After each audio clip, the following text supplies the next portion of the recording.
Hello everybody, I'm so excited today. We're here with Walter Zill and we're at his property here and he's going to talk all about mangoes today. How old is this property here?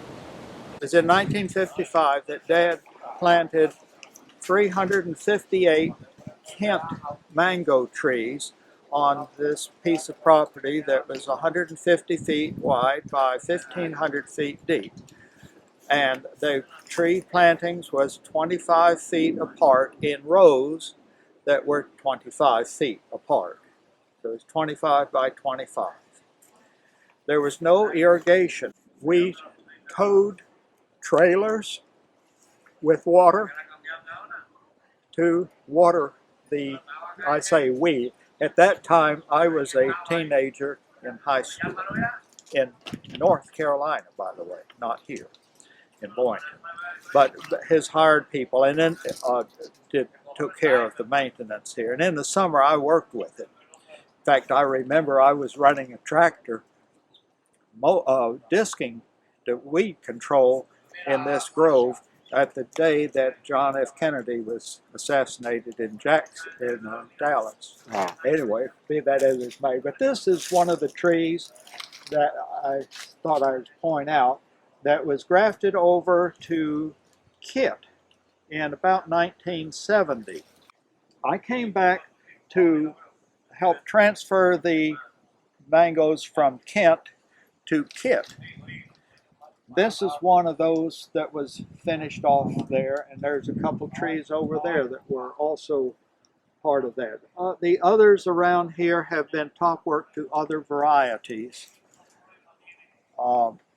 The reason for changing varieties had to do with my selling off parts of the 5 acres originally that was all Kit, because with those I could wholesale the fruit. I had a lot of fruit, and it's easy to do that when you have a lot of one kind.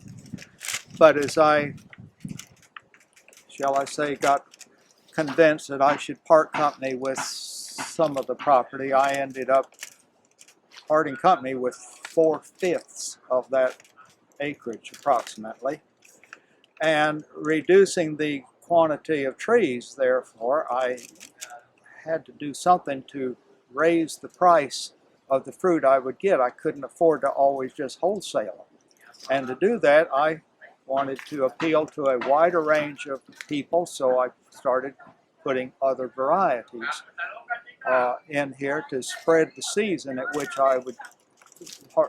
fruit would be harvested, as well as to attract people who had different desires, because not everybody likes the same kind of mango. Okay, so this tree here, one of the original trees, has been converted from a Kent to a Kit. Is it still a Kit? It is still a Kit. Now, what about the bacterial black spot? Is that an issue for this tree? It is, sadly to say, an issue, very much so. And that's why this is one of the next trees I'm going to take out, because the process of putting a new variety on an old stump, that new variety will grow so fast before it starts fruiting that it'll occupy all the space again, and I have a great big tree to start picking on. And I really would like to have smaller trees to work with, to begin with, and I also thought I would open up an area where I could propagate some trees for sale. And I need sunlight. I can't grow them good in the shade. So you plan for this tree and the other ones that are kits is to not top work them, but take them out and start fresh with new ones. This particular one, Okay. those two over there, yes, I would take them out, but let's walk over. Okay. It is. You see how there's well, there's been a lot of grafting over on this that I cut the Kit part off, but other suckers that came out, then I've tried other varieties, and I've had at least 3 different varieties on this that before I ended up with just sticking with fruit punch on, except there's still some Wally, a limb of Wally on here. But The reason for putting different varieties on was that I wanted to check them out and see how they were. If they didn't come up to the standard that, in my mind, that I wanted, I'd eliminate them, try something else. And now today, somebody like myself with just growing a new yard, instead of having to grow these trees and wait a long time, we just come to a place like this, we buy the mango and we check it out, and then we decide if we want the tree, right? That's an idea, exactly. So we appreciate all you've done. Yeah, that's my aim, and help people know what they're going to plant so they won't be disappointed and plant something. So this is fruit punch mostly right now? Yes. Okay. I have other fruit punch too, but this it's really a good mango. How's it produced, and is it disease resistant? It's not as disease resistant as I wish it was, but persons that have a good spray program seem to be able to counteract that black spot. Okay. Or blackness. My wife says we should mention we don't spray here. We're close enough to the ocean. It's only about a half a mile east of here. So we get a good air circulation, and we have very little problem compared to the problems people have further inland. And I just quit spraying. Oh, so one time you did, and then you just quit. Yeah, okay. Right. The nursery that was across the railroad, there was 11 acres there, and we on that 11 acres there was approximately 7 acres in mango grove, and then we had this 5 here. That totals about 12 acres of producing mangoes, and we had used a tractor and big equipment for spraying, and it could spray it all in the morning, you know. But it's too cramped, and there's too many houses around here now. It's just out of place to try doing that. So I don't have as good a production and as clean as fruit as I would if I were following a more carefully planned, say, spray program. Okay.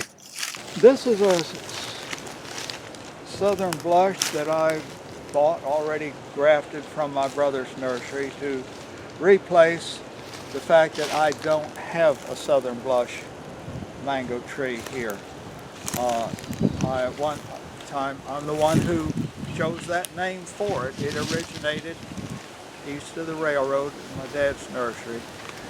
I have very fond memories of that fruit for various reasons, but it has proven to not be as productive as a lot of people wanted, and I don't know what. But I had a request to make trees of that variety, so I had to have a source of budwood. That's why I bought a tree and have it growing here, so I can produce more trees of the southern blush variety when I get set up. That's one reason why I want an area of more sunlight. Now, I know I asked you this the other day, and I know it's a loaded question. You don't have to answer it now, but as we're going along and you're showing us these things, maybe it'll come to mind. Your top 3 or your top 5 mangoes. Don't answer now. As you're showing us the trees, maybe you could say, well, this is one of them. Well, I'll answer one for a long time. I mean, this is sort of a growing experience, but my preferences have changed. But for a long time, I would say if I had only one tree to plant, it would be a kit, K-E-I-T-T. But I found that when the season for kits to be mature has come, most people have lost their interest in mangoes. And there's not much demand for kit mangoes from my place here anymore. So, but the reason I liked it so much, it blooms so readily, and it holds fruit well, and it's clean, it's large. For the size fruit, it has a small seed in it. You get a lot of useful pulp in a good kit mango. Yeah. And it blooms easy enough. I remember one season, we picked mature fruit in May on kit. Wow. Another month or so later, we picked another crop from the same trees. And then we had another crop that we picked in September, October period of time. Generally, Kit was considered to be an August mango. Uh, Most of the time, they can be mature by sometime after the 4th of July. But there's exceptions to that depending on weather patterns.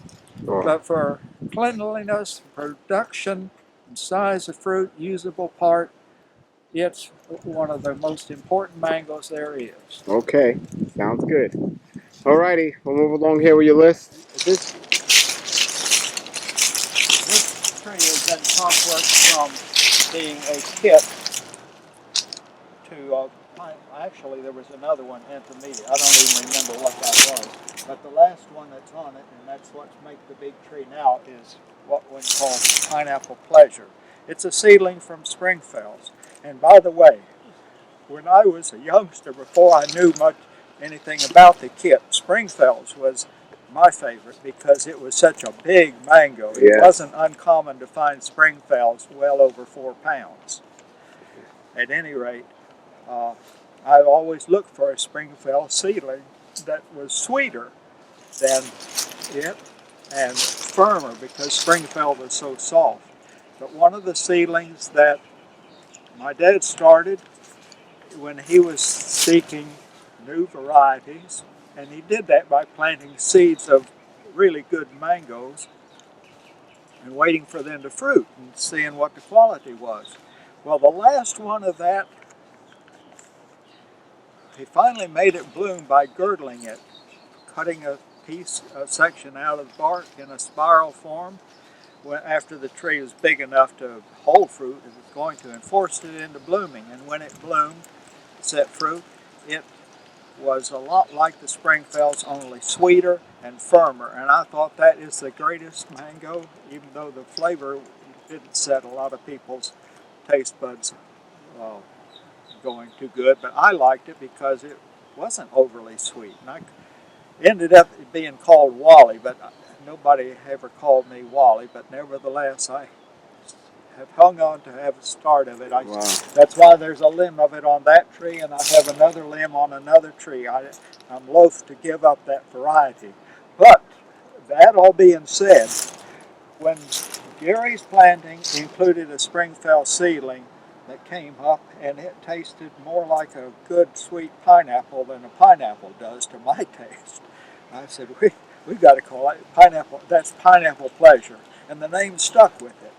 Flavor-wise, I like it better than the Wally. I like it better than the Springfells. It is a very delicious mango. How is it with disease resistance? Pretty good. And it's a good producer? For its size, yes. Okay, and what about this next to it? Like right under this Pineapple Pleasure is another tree here, and very close. That must be like, what, not even 5 feet apart from there, huh? I must explain. I let this is my efforts to find new varieties. When seedlings grow from where they seed fell and somehow or another got neglected and it just grew there and sprouted up, I let them grow. And that's, this one here is no longer a seedling. I got impatient. I found another variety I wanted a sample of, and rather than, there were no potted plants available, but I got some scions and I just grafted it onto the little seedling. But it's I don't know what more to talk about right now. It's being shaded out by the Pineapple Pleasure, but I like the Pineapple Pleasure better than that, so I just haven't done anything except let it be there. You know what variety it is? I think I put a label on it. Carla. Carla. Karla. It originally was C12 in my brother's love. See, my brother's method of seeing new varieties is far more scientific than mine. I have just gone by chance. And under these two trees that are still of that grafting from 1970, there's a little seedling growing up beside this one.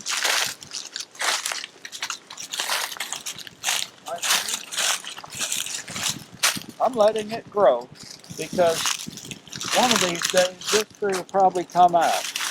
But that one I want to remain and start over with a new variety, something that I haven't decided what I'll put on there yet. So you have two chances. Either it's going to come out and be amazing, or you'll put something on it. Either That's way, right. Okay. What tree is this? Well, that was a kit, and I had grafted onto it Hayden, and then I had grafted onto it something else, which I eventually cut out because there was no demand for that fruit, and I haven't finished my task of cutting that tree out entirely and getting shed of it. But I want to, because in back of it, beyond there, is one of the variety known as Winters, and I have other varieties on either side here that I want to give preference to. But I got to have some space to work so I don't cut everything at the same time that needs cutting. And this again has to do with trimming and fruit production. If you trim too much one year, you don't have anything the next year.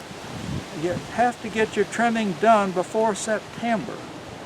You do the trimming as soon as you can get the fruit off of the trees when they're mature. And so the tree has time to put out new flushes of growth and be in condition to bloom come next winter when the blooming season comes along.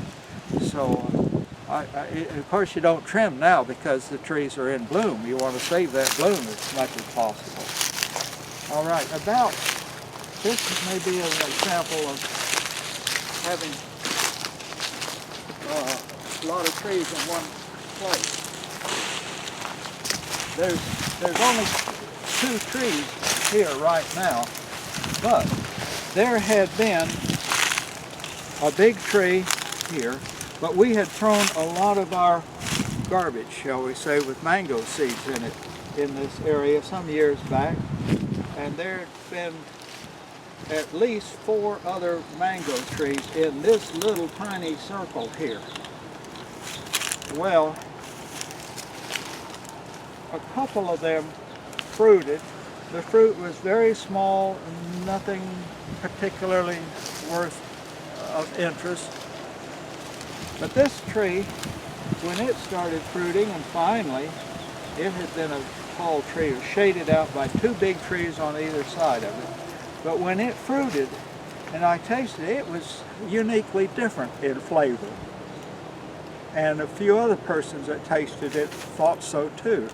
So I have certainly, well, the other trees I've eliminated, and I cut the big trees out on either side of it to give more sunlight to it. And it first fruited in 2017, and it's fruited every year since then and set fruit, which is a good thing. I can't say that for all of the varieties that I have. I look forward to seeing some more of this. Did you name this? I'm calling this one Beatrice. Beatrice, okay. Beatrice. And what was the original tree the seedling came from? I have no idea. Okay. Because when we eat our fruit and we toss the seeds in a bucket and later throw them out, we don't keep track of those seeds. Okay, and what's that tree over there? This is waiting to find out. It hasn't fruited yet. Okay. It hasn't bloomed yet. So and how old is that? Maybe 15 years old. 15 years and no Maybe. fruit on this seedling. Well, the Wally, it was 22 years before it fruited, and we had to near about kill it to make it bloom. And how many years was this Beatrice before it fruited? It's about the same age as this, but you know, it's grown at a different rate of speed, a little different size. All I know for sure is it first fruited in 2017. How long was it in the ground, do you know? No. You know? I don't. I didn't keep a record of when we threw out the seeds. The same happened over here. We threw out some more seeds over there, and a bunch of them grown up. But I decided I'd graft a couple of them. And this is an interesting thing in itself. They're both the same. These are roots, and this big stump has not fruited, hasn't bloomed yet. These did not bloom, But I used them for a rootstock because I wanted some a start of Cambodiana. And my neighbor over here, well anyway, she gave me, she got some Cambodiana graftwood and gave it to me, and I put a graft here and one on here, and they've grown out. But this one is blooming this year for the first time, and so far I've seen no evidence of this one blooming. They're identically the same age. And what was this one? You don't know yet. This is just a seed. But these seedlings are this close together, and if it is good, you'll leave all three of them here if they're all good? Well, probably not. If this one is really good, I would take graftwood from it and put on another tree somewhere where it has more space by itself to do its thing and not be tangled up with another variety. But these being grafted ones, I would leave those. But for the sake of leaving these and giving those better chance, I would just take a start of this and move it somewhere else. And nothing's lost as far as the variety is concerned. Sure. The original cherry tree has been destroyed, but you still have cherry. And if you take the graftwood from one that's been grafted, you know, all those characteristics stay with the scion. Great.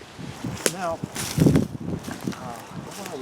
I didn't tell you about one of the experiments that's going on here on this place. Maybe I did tell you. I learned, you know, been in this years long enough, people learn about me, and my attention was called to a mango tree growing in the Orlando area that originated there. And I wanted to start of that because when I sampled the fruit, it was good eating mango, but the outstanding thing was the hull, which normally contains a kernel inside that grows, it had not enough kernel to cause that hull to swell.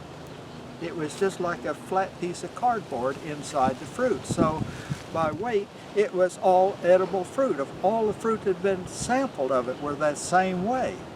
And I was curious if the same thing would happen here. Well, I'm waiting to see, because I got graftwood from that tree and put it on one of these stumps here, and I'm waiting for it to come into bloom and fruit and see if in a warmer area during blooming season, if maybe the seed will develop and be like any other mango. If it doesn't and it just stays small, that would be as close to a seedless mango that I can imagine. There are a lot of mango varieties that are very thin seed. The Philippine and Namdok Mai are a couple examples of really thin seeds in them, but they're not as thin as this one that I saw. Wow. So I'm waiting for that to develop. I don't really want to let people know where that start is. I'd like to see myself, because I'd hate for it to get out here and people say this is a seedless mango and then come to find out that it didn't prove to be seedless. You understand? Sure. But that's one of the reasons I'm loath to give up around here right yet. Sure. Okay, so the tree right here behind you is looks like a cut back older tree, and then there's a tree right here that looks like a new tree that looks like it was planted. I planted it because I wanted more Southern Blush. Okay, so you like Southern Blush? I do like Southern Blush. All right, so that's a Southern Blush, and what's this tree here? That's a kit that has not had anything grafted onto it yet, so it's a candidate for some other variety of mango to be put on there for trial to see if it's worth having or not. Now, when you pick this spot for the Southern Blush, it looks very close to this big tree. Tell us a little about that choice to put it in this spot. Well, if it roots and goes on up good, it won't hurt me one bit to cut this big kit out and not have it there at all. I just didn't finish the job because, well, I know how important it is to have some rootstock to put the start of another variety if you happen to come across one sometime. You want more detail on that subject? No, that's a good answer. Okay. Sounds good.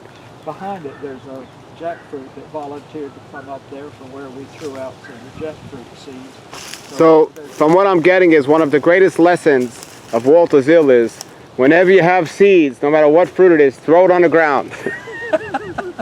Yeah. Let it grow. Have Let it grow. patience. Even if it's a whole group of them together, then you can pull them out. My brother's planting. This is jumping back to something we started talking about earlier. When he eventually planted out all those over 1,500 seeds, they were spaced 5 feet apart in rows 10 feet apart. Now you cannot have many mangoes get up to a tree size in that kind of spacing. But he knew that most of those would get cut out the first year they fruited because they were not as good as some others. And they would need space. And the first year they fruited, I went with him some of the times out there. We got to sampling and cutting some out. He cut out 500 the first year. Now I also mention this, there's a lot of persons that bring in mangoes that grew up in their yard and they're real pleased over the mango that grew up in their yard. And rightly they should be. But he says, you know, I've sampled a few more mangoes than they have. And what's great to them, he says, I've cut out a lot of mangoes that were not anywhere near as his mango that he was all excited about wasn't near as good as so many that I've already cut out and eliminated. Yeah. So what makes for a mango variety worth keeping? That's another question, but it will vary with person's purpose for that mango. There's some people that want mangoes for use as little premature things to make pickles out of. They need a kit. That's what they need for pickling. They need a kit mango. It blooms early and they pick it well before they get any late problems that develop like that black bacteria spot. But if they want a mango for their home consumption eating, well, that's altogether a different subject because people have different taste preferences. And Sure. From your taste preference, what's the best tasted mango you ever tasted? What was it? well, early in the season, I really came to enjoy the Dupree. It's a seedling from what I've understood of one called Saigon. And I don't remember sampling a Saigon. I saw in a book one listed as Saigon, and I think somebody just took the Dupree and made a picture of it and described that as Saigon, but it's a seedling from Saigon. It originated at John Dupree's. So that'd be your favorite tasting one? Early in the season. Okay. But here's the other thing. What tastes good in May or June is not available in July or August. So July and August come, you better have a different favorite. What's your favorite for July and August? My taste got real early set on the Beverly mango. I don't recommend Beverly mango to a person unless they have certainly tried it out over time and are willing to face some problems that come with it. It's got a lot of problems. So you have a big connection to Beverly growing up? I grew up with that. It was early. My grandmother, Carrie, for whom the Carrie mango was named, Carrie was not her favorite. Her favorite was Beverly. I don't know the origin of Beverly. Somebody may have figured it out where it came from or have some record of it. I don't know. Okay. But it's a mango that if you pick it, it's easy to pick it too soon and then it spoils. If you leave it on too long, the roots sprout from the seed and go all through the pulp and it spoils the taste of it. You've got to get it just right. And to do that, you better have your own tree and watch the fruit regularly. And if you go through that procedure, yeah, you can't help but love it. Sure. But it's late. Over there, where there's not a big tree, That has been where my 27-1 tree had grown big. Lemon zest. And that's where I first saw that black spot. I was so thrilled when it started that I had grafted half of this tree to lemon zest also. But on this side I had the guava mango. Those two limbs, that's the guava mango. All of this over here had been lemon zest. Well, the fruit come, the season, they begin to get mature and ripen. Lemon zest got the black spot and was split. This fruit on it, perfectly clean. Now, since then they've proven to show a little problem with it, but never near as much as the lemon zest had. And because of that, and the guava mango is a good mango. It is a really good mango. I cut off all of the lemon zest, and the little suckers that came out, I need to do some pruning in here, but most of what is growing out here now are grafts from the guava mango. So all of this tree will be guava mango.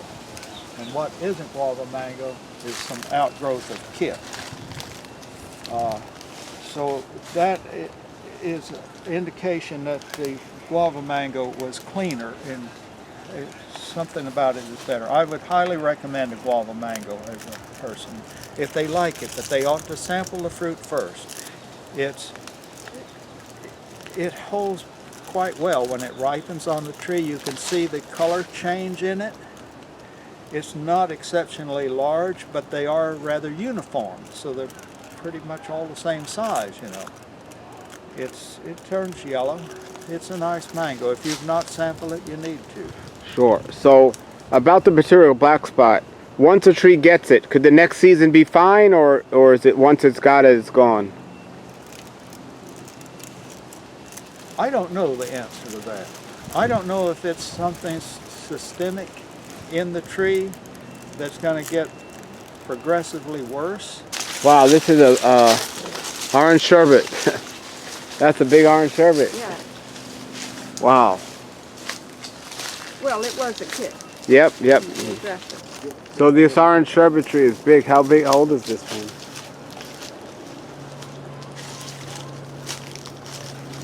It was grafted onto a kit. Yeah, so what about orange sherbet versus orange essence? Is a big difference? Yeah, altogether different. Yeah. I don't know why I like that name, but... Which one did you like better in fruit-wise? Had to be the orange sherbet because we don't have an orange essence. If orange sherbet was G33, no, 40. Orange essence, wasn't that 40-30? 40-30 or 40-32? Because Seacrest was 40-36. Orange essence, I think, is what name he gave for the tree, 40-33. It was a good mango, but no, I would prefer the Orange sherbet. sherbet over the orange essence. Leaf planted in here, they were polyembryonic orange sherbet. I think there's a few exceptions. This is an exception because it was not lined up in the row so much, and I think the ones on the extreme end are not orange sherbet. But I want these to fruit so I can compare the quality of the fruit from these seedlings with that grafted orange sherbet and see if they're identical. Sort of like I told you I did Sure. with Honey Kiss. I feel quite confident that a person planting a Honey Kiss seed are going to get a Honey Kiss mango. It'll be like that. It's worth taking a chance. But I wouldn't take a chance like that on a Hayden or a Kit or so many other varieties.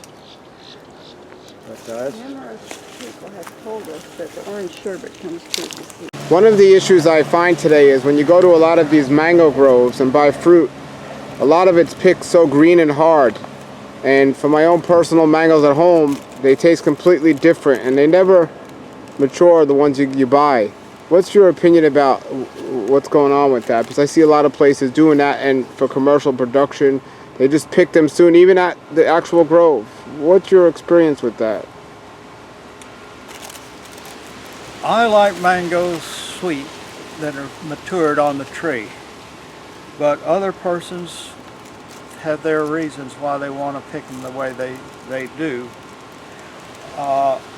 Some varieties ripen better than others when they're picked really green. I shouldn't say really green, but if they're picked too green, they will start spoiling around the stem, and the spoiling will occur right around the stem, around the seed inside, and spoil the whole fruit if you're waiting for it to be as a ripe fruit. To avoid that, there's characteristics in the skin and the shape of the fruit that need to be learned and recognized so that you don't pick them too soon. I mentioned Kit is a mango that's really good for commercial use. Once it gets to a certain stage of maturity, it can be picked green and will ripen and be better than waiting for it to ripen on the tree. Because, and this is true of a lot of varieties, particularly the late varieties, if you wait for them to color and show color on the outside, they're already too ripe inside and will not be so good. So it varies with the fruit variety at what stage of maturity you can pick it and it ripen and be good. Beverly, if you pick it too soon, it spoils real easy, and it's so easy to make a mistake with it. If you wait too late, I already told you, it's all full of seeds and full of roots growing out from the seed. Zill, not many people fool with the Zill variety anymore, but there's a stage when you can, there's a color change from the redness to a sort of maroon color. And you can pick it, and at room temperature, you can count on it being just right in 7 days. What's room temperature? Well, it depends on how a person sets a thermostat, but whatever. Sure, sure. Hayden was an early one. You can learn when to pick it, and they ripen pretty good. Okay. They ripen good, but the late ones, it's better to pick them green. Now, the variety from Gary that, as far as I know, all I know it by is M3. I had 3 fruits on my tree last year, and I was bound determined to leave them on long enough. 4 fruit? M4. M4, yeah, I have one of those. Thank you, Vernon. I really need... The one mango without a name, right? M4? Yeah. No name yet? Because we're not sure if it's I don't know what keeper. Gary's got. Okay. The flavor is good, but we're not sure otherwise. Sure. Try as I might, I picked the first 2, and they were picked about 3 weeks apart. I picked them too soon. Even though the skin had begun to make little cracks on the outside, every evidence that I would have seen in other varieties, but they spoiled outside. The last one, finally, it was really good. But it's hard to know when to pick some varieties that don't show a color change. And that's one reason why I like guava mango. It's an early mango that has a color change, and it's firm and yet not stringy. Honey Kiss is a late mango, but it will turn a color, and you know when to pick it. It's a Kit seedling, and yet it's a small thing. I'm not sure what it's crossed up with. It may be a cross with Kit and Julie, although some thought it was a cross with Kit and Gary. I can't say for sure. All I know is that when Gary planted his main trees for stock, he put a Gary on the east side so that the prevailing wind would carry the pollen from his Gary into his other plantings out there, because he wanted the flavor from the Gary to get into other ones. Great. Okay, everybody, that was this amazing farm by Walter Zill, and I'm so excited to come back here when the mangoes are in season and do some tasting. And thank you so much for taking the time to show us just some of the amazing trees you have here, and we'll plan to come back another time and do some more. But thank you very much for just your passion Well, and what you're thank you doing. for your interest, and I hope we don't have any interference by hard freezes that come our way, or an early hurricane or something like that can happen. But thanks for your interest, and glad to be involved with mango fruit. Yes, and I want to remind everybody, Walter has an amazing book out that has the history of the mangoes and just other great topics. I'll put the link below the video so you can get that book as well. Thank you. Thank you.